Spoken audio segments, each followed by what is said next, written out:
Did we not call it? We called it last week. Close game between the All Blacks and England. Welcome everybody to the Real Rugby Show. We're going to talk about this weekend's games. Yep. Only two tests that were played during the Autumn Nations International Series. England hosted the All Blacks at Twickenham, and then we'll touch on Scotland playing Fiji. But I think a lot of the discussion will be around what happened at Twickers. And Matt, we called it. Yeah, we did. Great game to watch as a neutral, but pretty much played out. The script played out exactly as we said it would. It was going to be close. My prediction came true in that I thought the Kiwis would win it. I said that I wouldn't be surprised if England won it, and my opinion is England should have won it. I feel they lost the game rather than New Zealand won the game. Yeah. But the W will still, register with New Zealand nonetheless. Yeah, good win, I think, for the All Blacks. You said that you watched the post-match press conference, and there was a lot of, they asked Ray Robertson the whole time, are you relieved? Are you relieved? Do you think he's relieved that they got the win? I think any man in his position would be relieved with a win. There's been obviously a lot of criticism laid at his feet. They haven't been razzle-dazzle. They haven't been, the All Blacks of before. They've been grinding a lot. And one of the words that he kept on referring to is galvanized. I think it will galvanize the team to get a W, but I think he'd be a happy man. Happy with a win, but happy in a relieved way that they're back to winning ways. Yeah, absolutely. So a couple of incidents we need to talk in the game. A couple of things that I spotted, and I'm going to call out specific players on England's side. The first one's Ellis Genge. People keep raving about him, what a great player he is. But you look at two of the three All Black tries that were scored, he was the guy that missed the tackle. He missed the tackle on Mark Talia in the first try. And then Will Jordan stepped him on the inside to score his try. So maybe unfair criticism to say that's harsh. A prop should have. But you know what? Then it comes down to defensive structures, right? Yeah. Why is a prop then in that position where he has to face up against a backline player, against the guys like a Will Jordan and a Talaya, they'll beat any wing, any centre, any fullback on their day. So something's wrong maybe with the England defensive structures that he's in that position where he's out on the wing and has to do a cover tackle. I don't know why, but oddly enough, he missed two. I think you're right. I think 100% the light is shining on him, but I think unfairly, because you put any sort of backline player, wing, someone with the pace of Will Jordan or Mark Talia up against a prop, they're going to be rounded every single time. We as Springboks were very lucky when Cheslin had the ball in hand and came up against Joe Marler in the final, and stepped him and went round the outside. And there's that image of Joe just unfortunately looking up and seeing Cheslin go over the line to score the try. It shouldn't be that way. Your man Ellis shouldn't be having to defend against Will Jordan, who's one of the quickest in world rugby. He gets the ball and he's scoring tries left, right, and Chelsea. Mark Talia is also a try machine, and I think he played really well actually on the weekend. For his tries, he stood up really strong in the tackle. But yeah, I think it's harsh to lay that at Ellis Genge. I think it's more a structure and systems, a defensive systems issue, that he shouldn't be the man marking that position in the first place. Fine. So we're playing good cop, bad cop. I'll be bad cop because the other criticism, and I agree with you on Ellis Genge, he is a good player. Yes. Maybe he shouldn't be in that position to have to make those tackles. The other piece of unfair criticism, rightly or wrongly, is at the feet of two people, Steve Borthwick and George Ford. Because we spoke about it at length over the weekend. Marcus Smith had an absolute blinder. Blinder again. And for the life of me, I don't know why he gets replaced. George Ford comes on, misses the tackle on Talaya, where they score. Damien McKenzie will get to. He kicks the conversion. Great kick. The All Blacks get an opportunity to go ahead again with a it wasn't that difficult of a kick, but it was a bit of a challenging kick. He hits the upright. They get the scrum. They play for the drop. He misses the drop. So he missed the drop, missed the penalty, missed the tackle. He had a horror show. But in saying that, he probably shouldn't have been on the field. In my opinion, he shouldn't have been on the field. I thought Marcus was having an outstanding game, not only in open play, but defensively he was standing up, and he was kicking the ball really, really well, both out of hand and off the deck. And so he single-handedly almost kept him in the game. That intercept, which then he ran almost the length of the field, I thought really, really clever in his decision-making when he went to go make the pass, just delayed it slightly, passed it on. That actually made the try, in my opinion. But he was reading the game so well, and I think what happened, reading between the lines, I think Steve Borthwick saw this and thought, right, we've played the razzle dazzle, we've taken the lead, let's protect the lead. And with 10, 15 minutes to go, we'll send on George Ford, and he will just calm everyone down. And he'll play calm, consistent, percentage rugby. We'll play in their half. If we get kicks, we know that George is going to kick him. So let's just consolidate and see this game out. Unfortunately, the issue with that is the moment you stop playing against the All Blacks, they hurt you. You have to play the same brand of razzle-dazzle rugby for the full 80 to beat that team. And to beat that team of the All Blacks in any generation and any time. So the All Blacks, I think, are not a shadow of their former selves, but they're not at the levels that they were before. That being said, you don't give them an inch. No. You stop playing with 10, 15 and you try and consolidate. There was even a moment where George, the camera pans to him and he's looking around to all his teammates going like, calm down, calm down. And it's like, no, you should be going for the jugular, going for the kill, still putting more space between you and them on the points, on the scoreboard. And that's the way you see how to win with the All Blacks. And I think strategically, with Borthwick making the decision to bring off Marcus, which was, the wrong move in the first place, I think that's where that decision was where they lost it. It wasn't in, and you can say, well, George Ford didn't stand up. He missed a kick. He missed a drop. Like, he wasn't Mr. Consistent like he always typically is, which is, and everyone's allowed their off days. Yeah. But you don't have an off day when you're up against the All Blacks and you're winning at Twickenham. Yeah. You just don't. He had a Libok. He did. But I think it also shows I almost want to say the maturity level, or what do we say? Like the level of genius when it comes to coaching. Like a guy like Rassie would have read the game and realized Smith's having a blinder. Let's not pull him. Play him the full 80. Or shift him into a different position in the team. Keep him on the field. Yeah. It almost felt premeditated. Like 60 minutes, we're going to bring on Ford, regardless of what the scoreboard says. If they were 2 tries ahead, they would have been safe. They just, like you say, they didn't leave themselves enough space. Give the All Blacks half an inch, and they'll take. They'll hurt you. They always will. And fair play to them.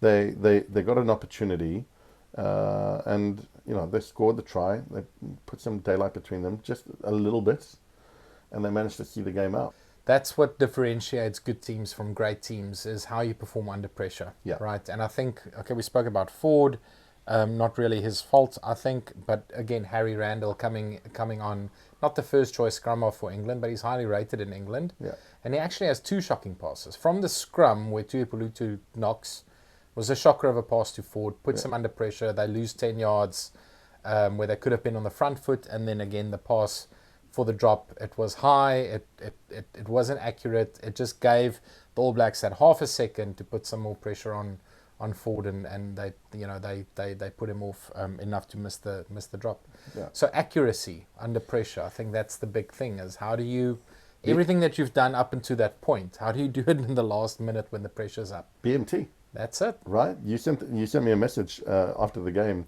England have no BMT, and it's true. And the Kiwis weren't like, there was a lot within the game. I thought that they were very one-dimensional. They were getting tackled a lot behind the game line.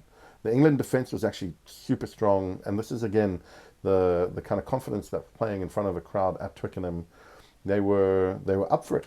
They were up for it, and You could see in the haka, Jamie George and his boys, they were up for it, and they came out and they played an exciting game, and they really put the All Blacks on the back foot. And unfortunately, the All Blacks scored for England. I mean, they scored some tries where they exploited a prop in the wrong position, right? Yeah. But you get to a point you got to, as I said, you got to play the full 80. No, you do. You do. And they didn't.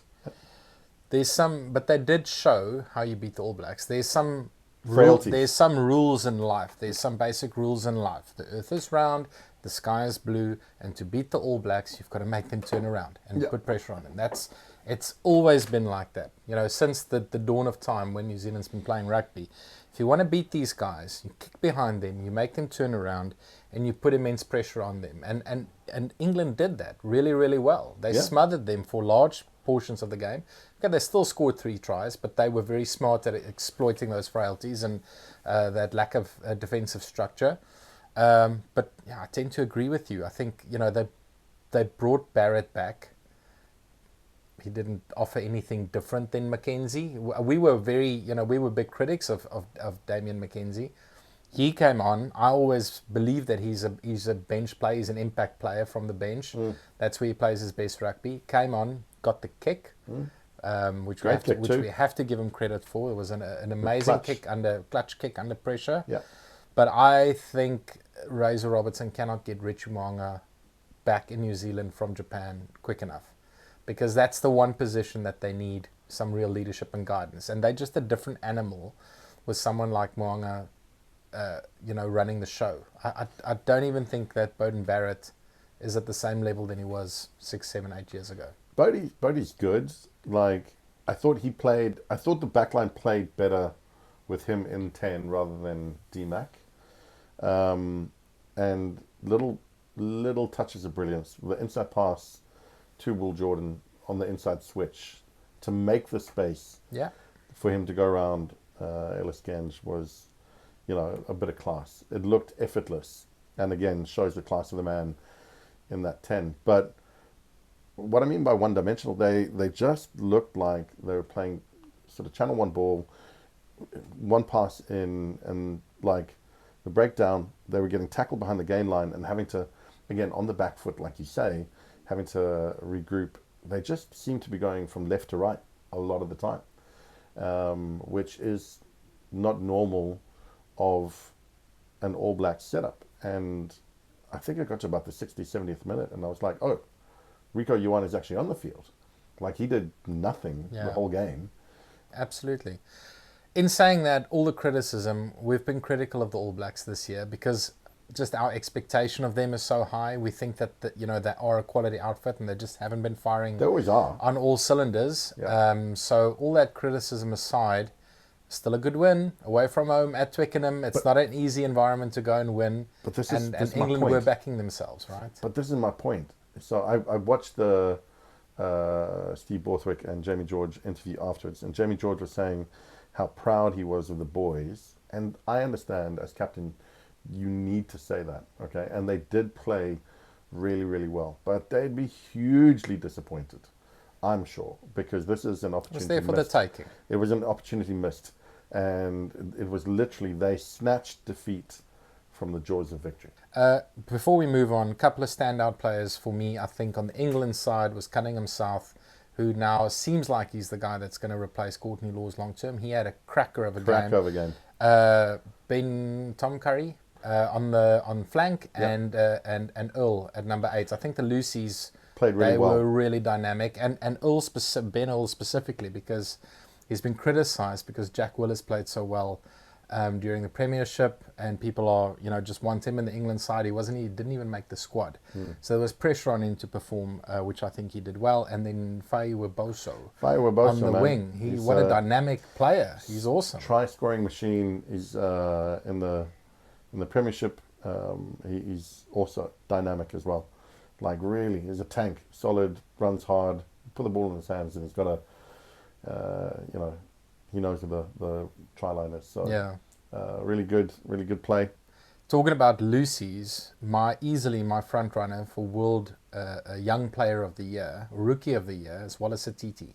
He had another awesome game. Came onto the scene. I think somebody mentioned at the beginning of the season he was in the Chiefs development squad. And then got a shot in Super Rugby, had a storming season, got a shot in the Rugby Championship, and now, I mean, he's like cemented that loose forward berth.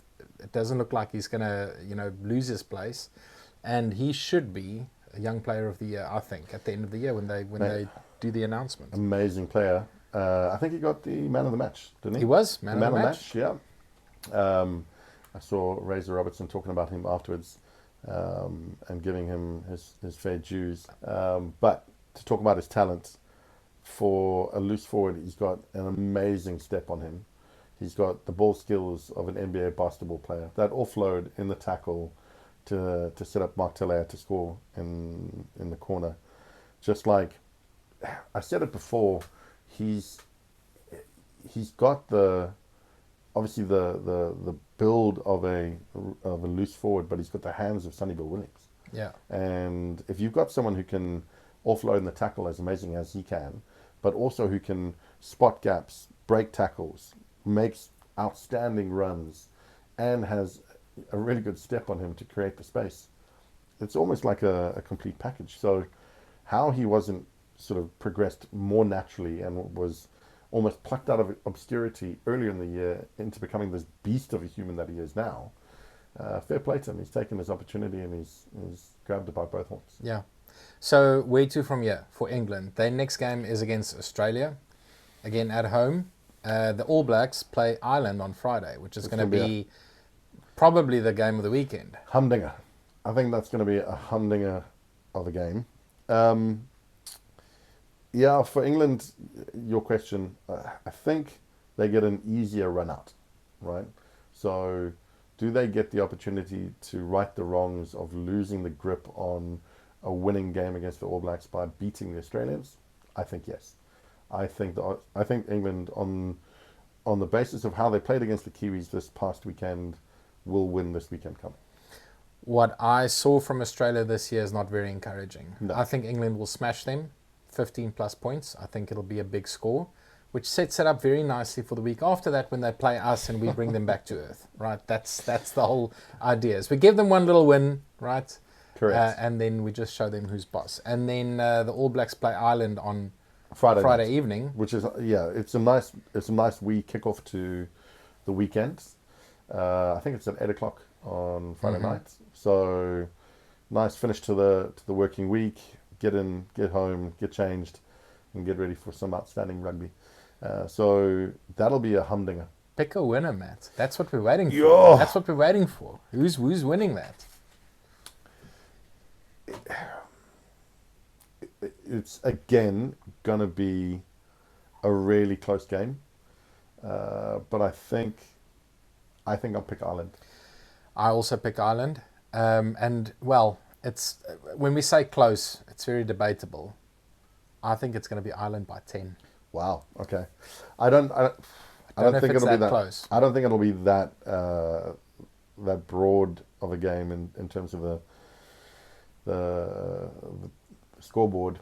I think there'll be tries in it. I think it'll be a relatively good scoring game. I think it'll be exciting, but I think Ireland will just win it.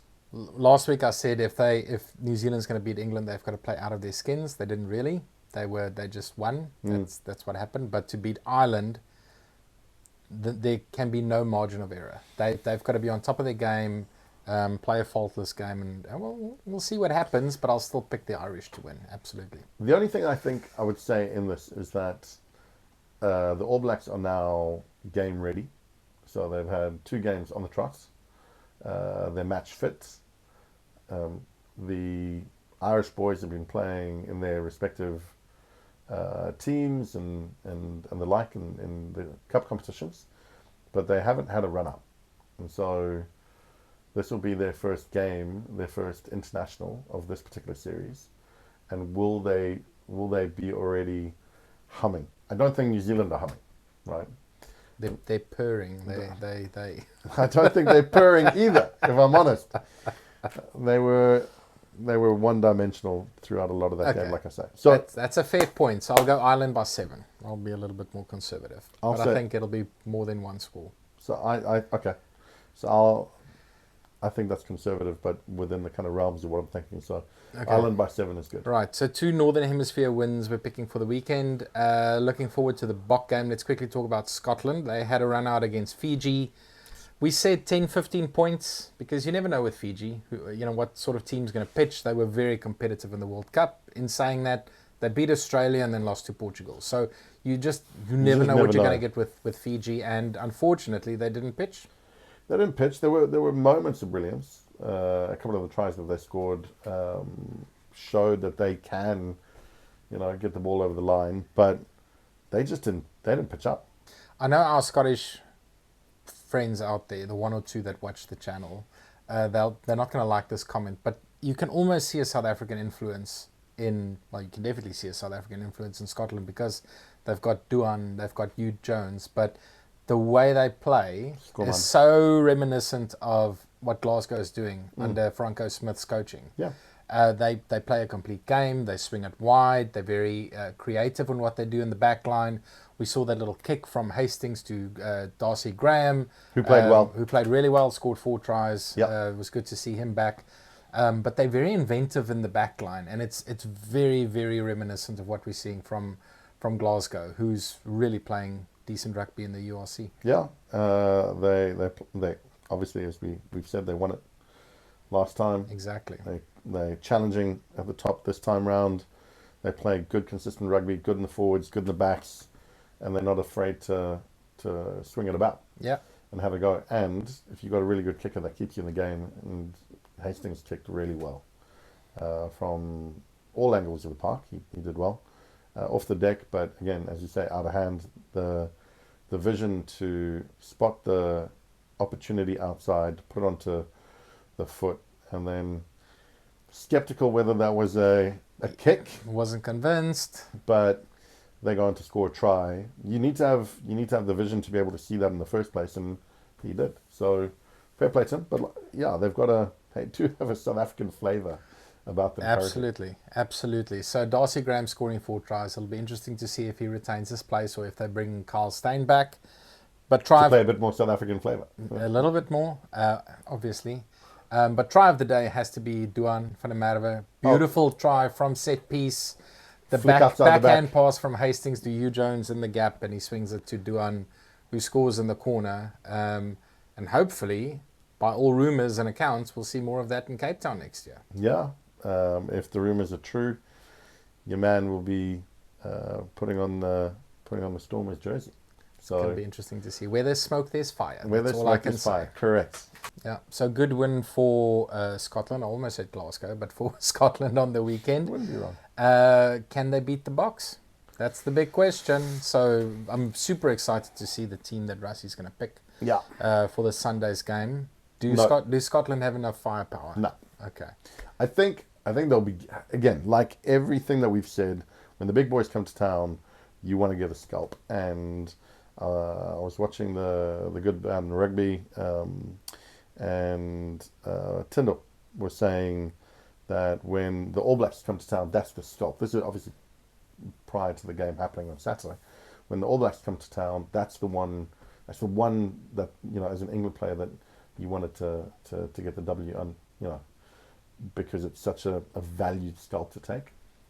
The Scottish boys will be looking at South Africa in the same way, right? As will all of the teams that South Africa play. They're the world champs back to back, and it'd be a historic win for them if they manage to get one over the Bokke. So it's going to be exciting from that perspective, but I don't see it happening. Yeah, they haven't beaten us since 2010, which was also the last time we went on a Grand Slam tour, which we're not doing this year. I can't see them beat us. I mean, they'll be competitive for 60 minutes of the game. I still predict the Boks will win by 10 to 15 points easily. It shouldn't, give us too many sleepless nights.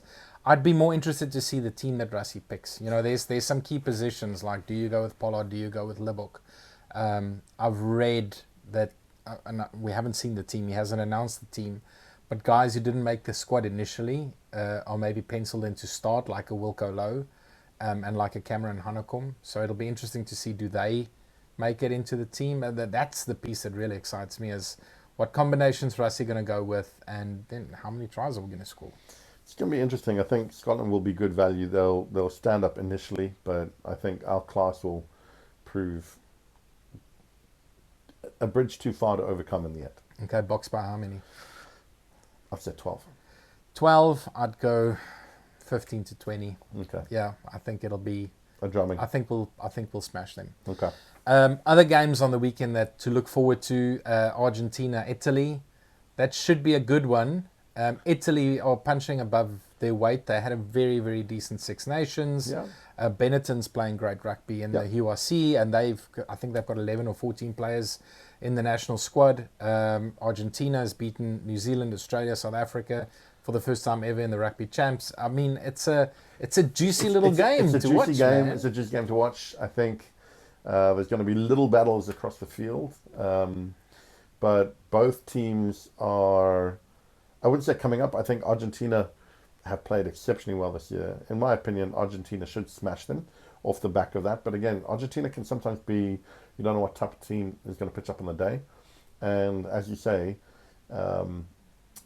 Italy have been sort of punching above their weight category for a wee while now and playing some exciting rugby. So I think it'll be a great game. I think Argentina should win it by more than 10. I think Argentina, but I think less than 10. Okay. Again, consistency, I think, has been their Achilles heel. We saw it against the All Blacks. They beat them in Wellington, lost the next week. Same with us. They beat us in Santiago and then got smashed in Mbombela. So, question mark around their consistency and can they deliver week in, week out. I think they'll grind out a win. I don't think it's going to be pretty. So, but we're both picking Argentina. Another one that might be a little bit exciting to watch, but I think it's going to be one-sided, is France and Japan. In France, France should take this by 30 plus, I would say. I'd say I'd pick France, I think, at the moment to beat the All Blacks. So I think they should do more. The scoreline should be bigger than the All Blacks versus the Cherry Blossoms. But I also think that the Cherry Blossoms would have worked on and honed a few things that they would have learned from the All Blacks game. So I'm going to say France by 30. Yeah, we spoke about it. Like, there were some soft moments in that game against New Zealand. They were in the game for 20 minutes, gave away some, really soft tries, poor tackling. Yeah. They were disallowed 1 or 2 tries, but no, I can't see them beating France. Okay, and then the last one that we have on the weekend is Wales against Fiji. So it's not the last one. It's the game before the South African game, but Yeah. It's the last one that we're talking about today. And again, I think so. Wales have not been on a great run. They've struggled recently, and Wales Fiji always seems to be a good game. It does, but we'd need to see a different Fiji team pitch up. And so, hopefully, after the way that they played over this weekend, they've got, the management and coaching staff have given them the hairdryer treatment and have really read them the riot act and told them to pull up their socks. Because if they have, and they pitch up like the team that we saw in the World Cup, it could be a humdinger of a game. It could be. I think out of the 6 games, this is the most difficult one to pick a clear and definitive winner, because it could go either side. Like you say, Fiji can pitch up on the day and smash Wales. Wales could have taken this time off, to work on all the frailties in their game that we saw against Australia and saw in the Six Nations, and they had a horrible tournament. We know that they've got a young team. There's question marks around Warren Gatland. Is he still the right guy to lead Wales, or is it time to move on from Gats? Tough. I don't know. Tough one. He's such a great coach. His little excursion out to New Zealand didn't work out so well for him. I think they've got promising players. I think what they're lacking is that experience. Dan Biggar's gone, Alan Wynne-Jones is gone. There's so many guys that's now retired after the last World Cup. They need to just grind it out for a season or 2, get that experience, and they'll be a better team. Sure. It's a young, inexperienced team, and we don't know what we're going to get from them. You talk about the lack of sort of senior heads around them. They still have really good experienced senior players, ex-players, as part of the coaching and development staff. So they've still got that within them, but they need to take the bull by the horns there. Yeah, absolutely. So I think it'll be Wales that'll win it, and I'll say by 10.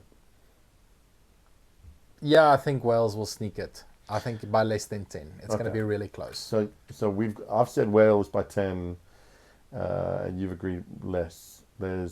We've kind of picked the same. We've picked the same winners, so Yeah. it's going to be interesting. Out of the Southern Hemisphere sides in the rugby champs, 2 wins and 2 losses. We'll have to see how it plays out, but we'll make a plan to watch it together, some of the games at least. I'm looking forward to it. Thank you very much, Matt, for your time. I think it's really exciting rugby. I'm looking forward to watching the Springboks play this weekend. But that Kiwi Island game is the humdinger, because both nations have been chirping about how amazing they are. The Irish have said that they're the best in the world. The Kiwis have been saying that they're the best in the world. And it'll be nice to see them go at each other for bragging rights of who's second best. I tend to agree. They still have no trophy in the cupboard. Exactly. Yeah. Yeah, looking forward to it, Matt. Thanks very much for your time. All good. For the 13 people out there that are watching this show, please share with your mates. Like, share. Go and like this video. Subscribe to the channel. Share it with your mates. Go check us out on TikTok. Check us out on Instagram. We're on Facebook. If you like this content and you want to see more of it, help us spread the word. Please. And we'll see you again next week. We've got a TikTok. Yeah. Cheers, buddy. Cheers, guys. Have a good one. Cheers.